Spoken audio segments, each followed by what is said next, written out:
On their 10th anniversary, Graham Whitmore stood up halfway through dinner, looked at his wife, and said only, "I can't do this anymore." Then he walked away, leaving her anniversary ring beside an untouched glass of wine. Amara Whitmore believed he was leaving her for another woman. She was wrong. 3 nights later, she followed him across town and watched him step into an abandoned brownstone on the edge of the old district. A woman was waiting inside, someone Amara had never seen before in her life. But when that woman turned toward the window, Amara recognized the necklace resting against her collarbone. It had belonged to her late mother. And in that instant, her husband's betrayal became something far more dangerous than infidelity. The restaurant sat on the top floor of a building downtown, all soft candlelight and dark wood, the kind of place Amara had chosen because it was where Graham had proposed 10 years earlier. She wore the deep green dress he had once said, made her look like she belonged in another century. And she had spent 3 weeks arranging every detail of the evening. A vintage watch, wrapped in brown paper, waited in her handbag for him. Their wedding photograph, the one from the courthouse steps, sat folded in her coat pocket, a private joke only the two of them would understand. She had imagined this night for months, replaying it the way people replay songs they love. She had no idea it would be the night everything fell apart. The waiter had lit a single candle at the center of the table, and Amara remembered thinking, in the last calm moment of the evening, that the light made the room look exactly like the photograph from their wedding album, warm and golden and impossibly safe. She had ordered the wine Graham loved without asking him first, certain she still knew him well enough to choose correctly. She had rehearsed, quietly, the small speech she intended to give before dessert, a few sentences about 10 years, about patience, about the life they had built brick by brick out of 2 very different childhoods. None of it would ever be spoken aloud. Graham barely spoke through the appetizers. His eyes kept dropping to his phone, then lifting again, then dropping. Amara noticed his hand trembling slightly around the stem of his wine glass. A small thing, but she had spent a decade learning every version of this man, and this was not one she recognized. She reached across the table and asked him gently what was wrong. He didn't answer right away. The silence stretched long enough that the waiter came and left without either of them noticing. When Graham finally spoke, his voice was flat, almost rehearsed, like a man reciting lines he had practiced in a mirror. "Amara," he said, "I can't continue this marriage." There was no argument, no raised voices, no tears from him, no explanation offered. He simply stood, buttoned his jacket with a strange, mechanical calm, and walked out of the restaurant, leaving the ring on the white tablecloth like something too heavy to carry. Amara sat alone under the candlelight, the wedding photo still folded in her pocket, the vintage watch still wrapped in paper inside her bag. Other diners glanced over, and then quickly looked away. What hurt her most was not the sentence itself. It was his face in the seconds before he said it. He had not looked like a man who had stopped loving her. He had looked like a man who was afraid. Amara left the restaurant nearly an hour later, her heels echoing against the pavement, her mind replaying the moment on a loop. She found Graham's second phone, the one he rarely mentioned, sitting forgotten in the passenger seat of his car, which was still parked outside. A message glowed on the locked screen, visible without her even touching it. "He can't let her find out we already found it." Amara stood frozen on the sidewalk, her breath caught somewhere between her ribs. Who was he? Who was her? What had they found? The questions arrived faster than she could hold them, and none of them had answers yet. She drove home alone that night, through streets she had known for a decade, streets that suddenly felt unfamiliar, as though the entire city had shifted a few degrees while she wasn't looking. The vintage watch sat untouched on the passenger seat beside her, still wrapped in brown paper, still waiting for an anniversary that would never properly happen. She did not cry until she reached the driveway, and even then, the tears felt less like grief and more like confusion, the particular ache of a question with no shape yet, no edges she could hold on to. In the weeks that followed, Graham never filed for divorce. He simply stopped coming home, moving into a rented apartment across the river while leaving the rest of his life strangely, deliberately intact. He still paid the electric bill on the house they had shared. He still made the mortgage payment on time, down to the day. Most unsettling of all, Amara discovered he was still logging into the security camera system attached to their front porch, checking it at odd hours, as though he were still keeping watch over a house he claimed to have abandoned. It did not take long for her to understand something strange. Graham had not truly wanted to disappear from her life. He only wanted her to believe that he had. Amara began keeping a small notebook by her bed, the kind of habit she associated with detectives in old films, rather than with her own quiet life restoring antique cabinets and repairing damaged veneer. She wrote down every payment, every login timestamp, every small detail that refused to add up. A man who wanted to leave a marriage did not usually keep paying for the roof over his wife's head down to the exact date it was due. A man who wanted to disappear did not check the cameras of a house he claimed to have walked away from. Somewhere beneath the heartbreak, a colder, more analytical part of Amara had started to wake up, and it refused to let the questions go unanswered. One night, close to 1:17 in the morning, a notification lit up her phone. A black sedan had pulled to a stop outside the house. Amara sat up in bed and opened the camera feed with shaking hands. Graham stepped out of the car, buttoning his coat against the cold, and stood at the edge of the front gate for several long minutes. He did not come inside. He did not knock. Instead, he lifted his head and looked directly into the camera lens, as though he somehow knew she was watching from the other side of the glass. Then he turned, got back into the car, and drove into the dark. Amara spent the next several days combing through 2 weeks of recorded footage, and a pattern began to surface that chilled her more than the visit itself. Graham had appeared outside the house at nearly the same hour, almost every single night. He never went inside. He never left a note. He simply stood there, watching the house he supposedly no longer wanted, before disappearing into the city again. Amara began to suspect that wherever he went afterward mattered more than anything he was doing at her front gate, and she decided, against every instinct that told her to let him go, that she would follow him and find out for herself. On the third night, she waited 2 blocks down in her own car, engine off, hands cold against the wheel, and watched Graham's sedan finally pull away from the curb.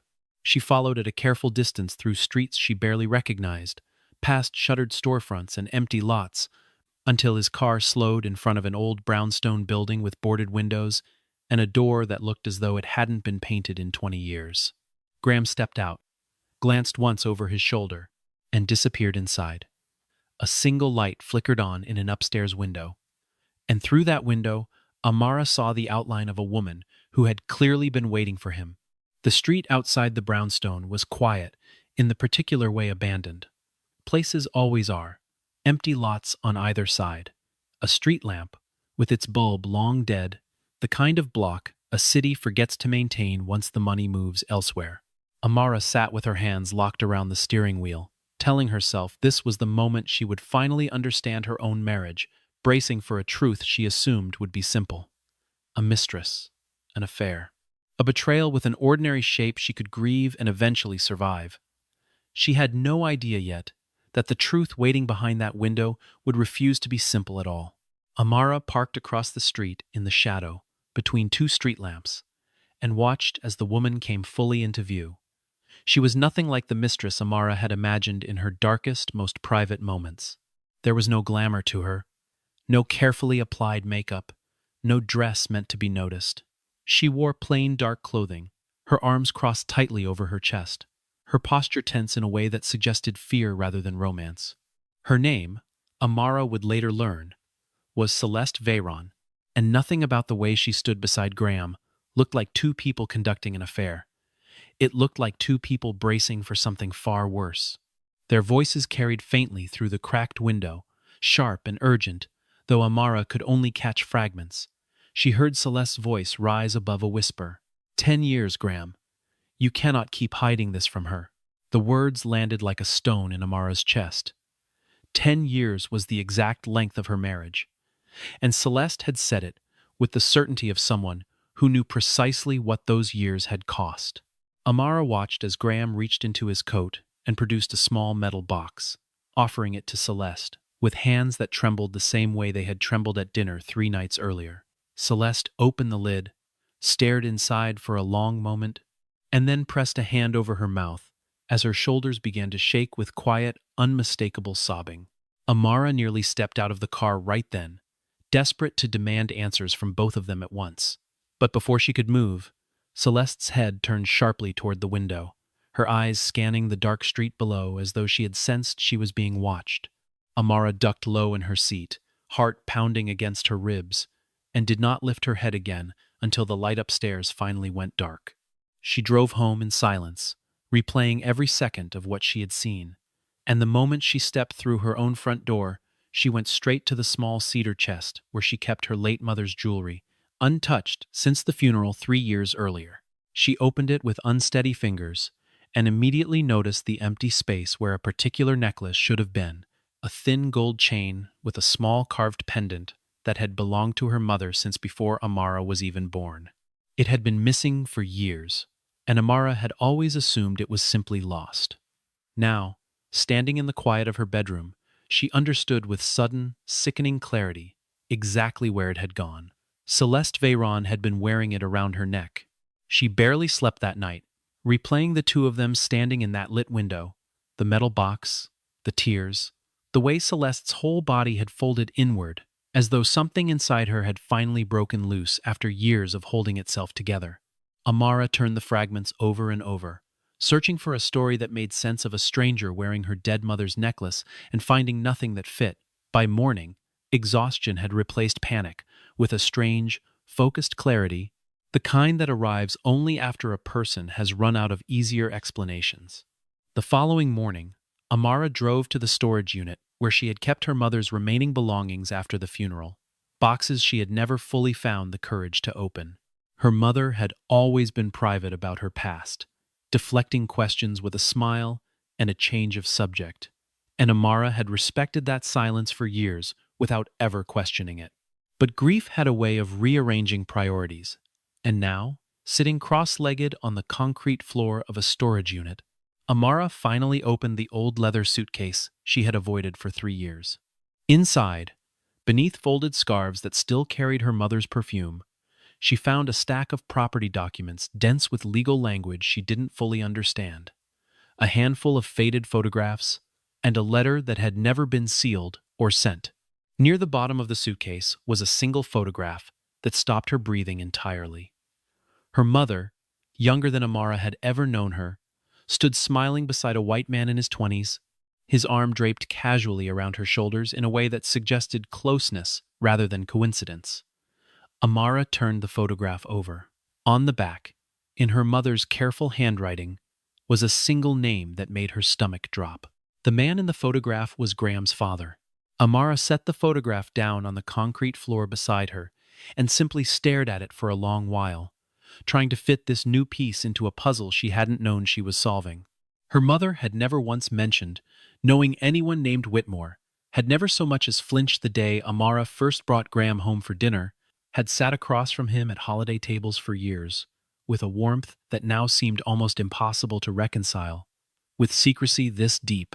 Either her mother had been an extraordinary actress, or she had been protecting her daughter from something far longer than anyone had realized.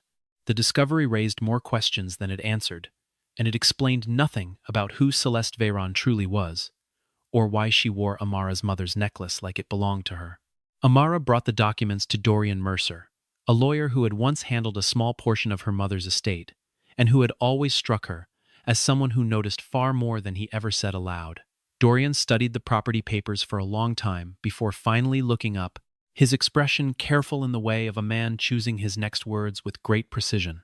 He told her that 10 years earlier, her mother had quietly begun investigating an unusual transfer of assets, a substantial sum of money that had been redirected into a company with deep ties to the Whitmore family. Her mother had never spoken of it to anyone, filing the paperwork away and asking no one for help, as though she had been protecting Amara from something even then. Dorian folded his hands on the desk and looked at her with an expression she would not forget.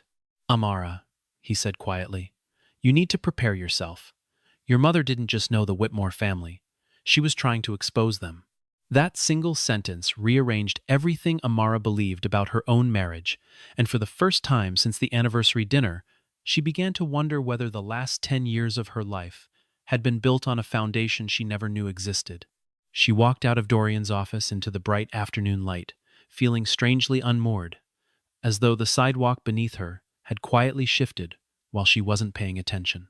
Everything around her looked exactly the same traffic, the same storefronts, the same ordinary rhythm of a city going about its day, and yet nothing about her own life felt stable anymore. She thought back to the night she had met Graham at a mutual friend's gathering, how effortlessly he had approached her, how quickly he had known small, private details about her family that she was certain she had never mentioned. He had known her mother was struggling financially before Amara had told a single soul. He had appeared, almost too conveniently, at the exact moment her mother was preparing to sell a piece of property that had been in the family for generations. He had insisted, more than once, that Amara keep an old house that seemed to hold no particular value to anyone but him. At the time, she had mistaken his interest for devotion. Now, sitting in Dorian's office with her mother's photograph still clutched in her hand, she wondered whether devotion had ever been the true reason at all. She thought of the small kindnesses she had once treasured, the way Graham had shown up outside her mother's hospital room with soup from the one restaurant her mother liked, the way he had known, without being told, exactly which paperwork her mother needed help understanding. At the time, those gestures had felt like proof of love. Now they felt like evidence of something else entirely, a man who had studied her family long before he ever claimed to have simply fallen for her. 2 days passed before Amara found the courage to see him again. She spent that time replaying every year of their marriage in reverse, searching for cracks she might have overlooked, moments that suddenly seemed suspicious in hindsight. The way he had insisted on handling all their joint finances himself in the early years. The way he always seemed to know which social gatherings to avoid, and which ones, quietly, to attend. None of it had bothered her at the time. All of it bothered her now. She confronted Graham 2 days later at the rented apartment he had moved into, standing in a doorway that smelled unfamiliar and cold, nothing like the home they had built together. She asked him directly whether he had married her because he loved her, or because of something connected to her mother and his family's fortune. The apartment behind him was sparse, a few boxes still unpacked in the corner, a single mattress against the far wall, nothing like the carefully furnished home they had built together over the years. It struck Amara, standing there, that he had never intended this place to feel permanent. A man planning a new life did not live out of boxes for weeks on end. A man hiding from something did. Graham did not deny it. He also did not explain it. He stood very still, his jaw tight, and finally said the words that would haunt her for weeks afterward. "If you knew the truth," he said, "you would understand why I have to leave."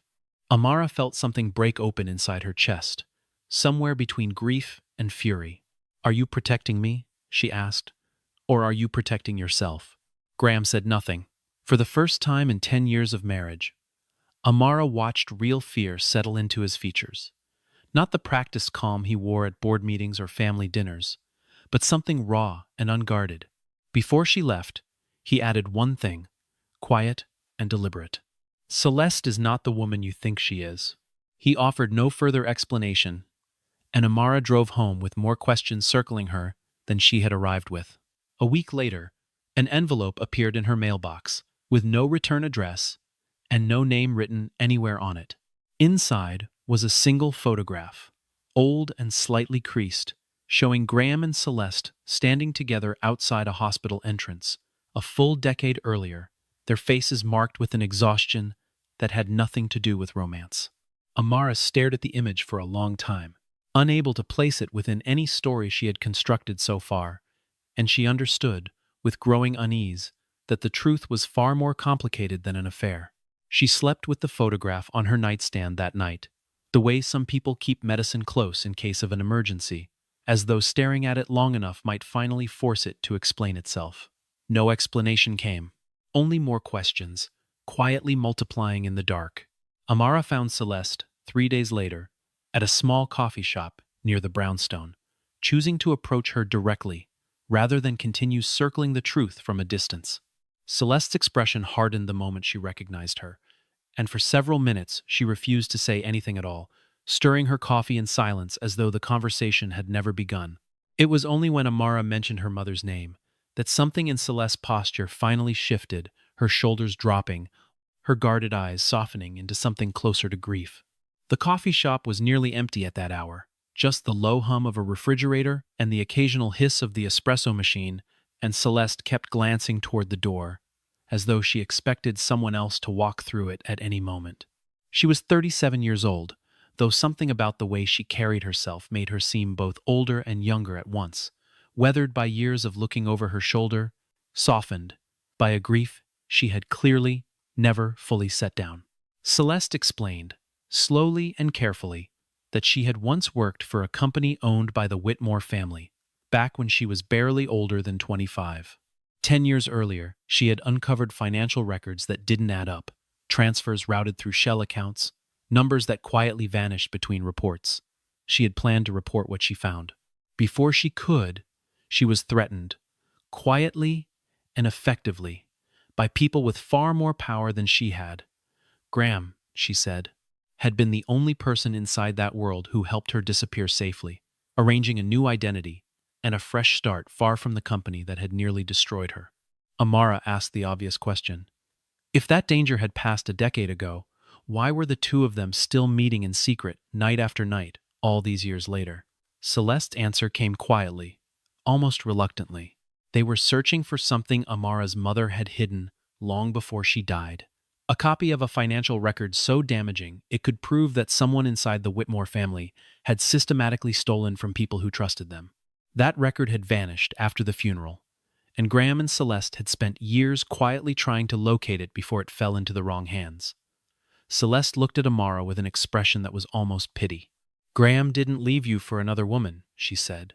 "He left because he found out someone was watching you." Amara felt the floor tilt slightly beneath her. "Who?" she asked, her voice barely above a whisper. Celeste held her gaze for a long moment before answering. "Someone you trust more than anyone else in your life." The words settled over Amara like a weight she couldn't set down, and in the days that followed, she found herself studying every familiar face with fresh suspicion, searching for signs of betrayal in people she had never once doubted. She thought of Dorian, who had known her mother for years. She thought of old family friends, distant relatives, even the assistant who had helped coordinate her restoration business for the past 2 seasons. Trust, she realized, was a strange and fragile thing. Once someone had shown you, how easily it could be used against you.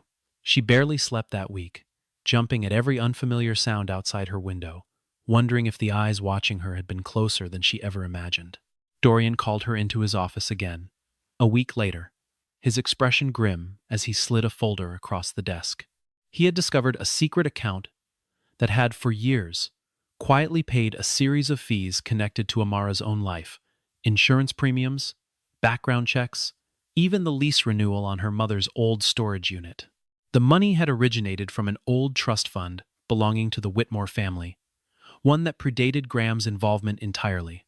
Amara's first instinct was to suspect Graham himself, but Dorian shook his head slowly, turning the folder toward her so she could see the digital signature attached to every transaction.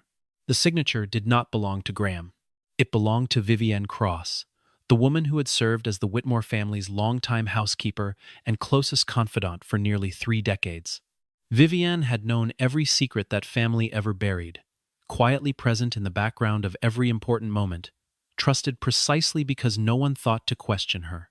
Amara arranged to meet her the following afternoon, uncertain whether she was walking toward an ally or another layer of the same betrayal. She remembered Vivienne only faintly from a handful of family gatherings years earlier, a quiet woman standing near the kitchen doorway, refilling glasses, disappearing before anyone thought to thank her. It was strange, Amara thought on the drive over, how easily people learn to overlook the very individuals who saw everything most clearly. Vivienne, 61 years old with sharp, watchful eyes, refused to speak at first, standing in her doorway with the kind of stillness that suggested decades of practiced discretion. It was only after several minutes of silence that she finally stepped aside and let Amara into her home. She disappeared into a back room and returned holding a small brass key, pressing it into Amara's palm with hands that trembled slightly. "Your mother asked me to keep this safe," she said quietly. The key, Vivienne explained, opened a hidden compartment inside the old family house. Graham had once insisted Amara never sell. Amara drove there that same evening, her hands unsteady on the wheel, and found the compartment exactly where Vivienne had described, tucked beneath a loose floorboard in what had once been her mother's study. Inside was a stack of documents, financial records, letters, everything that seemed to explain years of quiet investigation. But one page was missing entirely, torn cleanly from the middle of the stack. It was, according to the surrounding pages, the single most important document in the entire file, the one page that named the person who had ultimately received the stolen funds. Amara sat on the floor of the old study surrounded by paper, the smell of dust and cedar thick in the air, and felt the particular frustration of standing so close to an answer, only to find the final piece deliberately removed. Someone had wanted this exact name kept hidden, and whoever they were, they had known precisely where to look. Amara called Vivienne immediately, desperate for answers. Vivienne's voice, when she finally spoke, carried a heaviness Amara hadn't heard before. Whoever removed that page, Vivienne said slowly. It wasn't Graham. Amara's throat tightened. Then who? There was a long pause on the line before Vivienne answered. You did. Amara sat in stunned silence, certain there had to be some mistake, some misunderstanding buried in the years since her mother's death. She had no memory of ever seeing those documents before tonight, no recollection of tearing a single page from anything. Vivienne, sensing her confusion, agreed to meet her again the following morning, and this time she brought with her a story Amara had never heard, one that reached all the way back to the night before her own wedding. 10 years earlier, the night before Amara married Graham, her mother had come to her apartment carrying a small wooden box. She had tried to give it to Amara then, her expression unusually serious for what should have been a joyful evening. But Amara, overwhelmed with excitement and nerves about the wedding ahead, had gently set the box aside, promising to look at it later, certain it could wait until after the honeymoon. It never came up again. Somewhere in the chaos of moving into her new life as a married woman, the box disappeared entirely, and Amara had genuinely forgotten it ever existed. Graham, it turned out, had known about the box for years.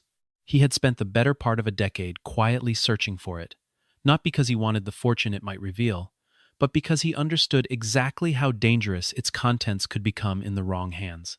Celeste had been helping him the entire time, the two of them meeting in secret at odd hours specifically, because they could not risk being seen together by anyone connected to the Whitmore family's inner circle. Amara sat very still, trying to remember a night that had been swallowed whole by the noise and joy of her own wedding. A small wooden box offered and then forgotten, buried somewhere beneath a decade of ordinary life. It was a strange, disorienting thing to learn that the answer she had been chasing for weeks had been sitting quietly in her own past all along, waiting for her to remember it. The truth, when Vivienne finally laid it out plainly, was almost unbearable in its complexity. Years earlier, Graham had discovered that his own father had been involved in a scheme to defraud investors, funneling money through companies that appeared legitimate on paper, but were built entirely on stolen trust. Graham had wanted to make it right, to return what had been taken and expose what his father had done, but he understood that going public too quickly would put Amara directly in danger, transforming her from an unaware bystander into a target for people who had already threatened Celeste once before. So Graham had made a devastating choice. Rather than risk Amara's safety by telling her everything, he decided to let her believe their marriage had simply ended, a heartbreak that was painful but survivable, instead of a conspiracy that could follow her for years. He wanted the world, and anyone watching closely, to believe the Whitmore marriage was over, finished, no longer worth anyone's attention. Amara understood, in theory, why he might have believed this was protection. But understanding did not soften the wound. Whatever his reasons, Graham had lied to her for years, had let her grieve a marriage that wasn't truly over, had made a unilateral decision about her own life without ever giving her the choice to decide for herself. That evening, alone in her mother's old study, Amara finally opened the small wooden box Vivienne had kept safe for 10 years. She had braced herself for money, for deeds, for some tangible proof of fortune or fraud. Instead, resting alone at the bottom of the box, was a single USB drive. There was no note, no explanation, nothing except one file name displayed plainly on its surface, waiting for her after all these years. Amara, if Graham leaves you. Amara sat with the small device in her palm for a long time before she found the courage to plug it into her laptop, uncertain whether she was ready for whatever her mother had recorded inside it all those years ago. When the video finally opened, her mother's face appeared on the screen, younger than Amara remembered, sitting in the same study where Amara now sat, speaking directly into the camera, as though she had somehow known this exact moment would come. Her mother explained, calmly and deliberately, that if Amara was watching this recording, it meant the quiet plan she had built to protect her daughter had ultimately failed. She revealed that the true danger had never been Graham's father, who had been little more than a willing participant led by someone far more calculating. The real architect behind the fraud, her mother explained, was a former financial advisor who had spent decades embedded inside both families, trusted completely, moving money and secrets alike, without ever raising suspicion. It was not Vivienne. It was not Dorian. It was a man who had quietly managed the Whitmore family's investments for nearly 30 years, someone who had manipulated both households long before Amara or Graham had even met, engineering circumstances that would eventually bring the two of them together for reasons that had nothing to do with love. Graham and Celeste, the video made clear, had spent years secretly gathering evidence against this man, evidence they hoped would finally be strong enough to expose him without endangering the people they cared about.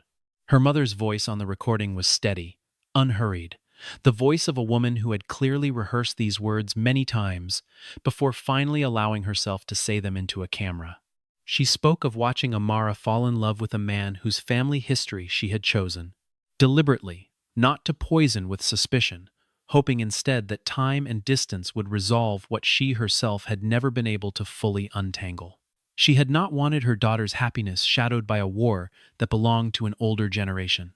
In the end, she said, she had only wanted to buy enough time to finish what she started, and to leave behind a way for Amara to protect herself if that time ever ran out. Amara sat back from the screen, her understanding of the past decade shifting entirely. The breakup at the restaurant had never been real heartbreak. It had been a performance, carefully staged to convince anyone watching that the Whitmore marriage held nothing left worth protecting. But Graham, she realized, had gone too far. In his effort to shield her from danger, he had allowed the woman he loved to believe, for weeks, that she had been abandoned and betrayed. Amara sat alone in her mother's study for nearly an hour after the video ended, the laptop screen dimmed to black, her mother's voice still echoing somewhere in the quiet of the room. She thought about all the nights she had spent angry at a man who had, in his own imperfect way, been trying to keep a promise made to a woman who could no longer speak for herself. Anger and gratitude sat uncomfortably close together in her chest, refusing to resolve into anything simple. Amara found him that same night at the rented apartment, standing by the window with his back to the door when she entered. She did not raise her voice. She simply told him the truth, as she now understood it. "You could have protected me from the entire world," she said, "but you didn't have the right to decide whether I deserved to know the truth." Graham turned to face her, and for once, he did not try to defend himself. He simply nodded, quietly admitting that he had been wrong, that fear had convinced him silence was safer than honesty, and that he understood now how much that silence had cost them both. Within days, the evidence Graham and Celeste had spent years assembling was finally handed over to the proper authorities through Dorian's office. The former advisor who had orchestrated the fraud for nearly 3 decades was formally investigated, his carefully constructed reputation collapsing under the weight of records that could no longer be hidden.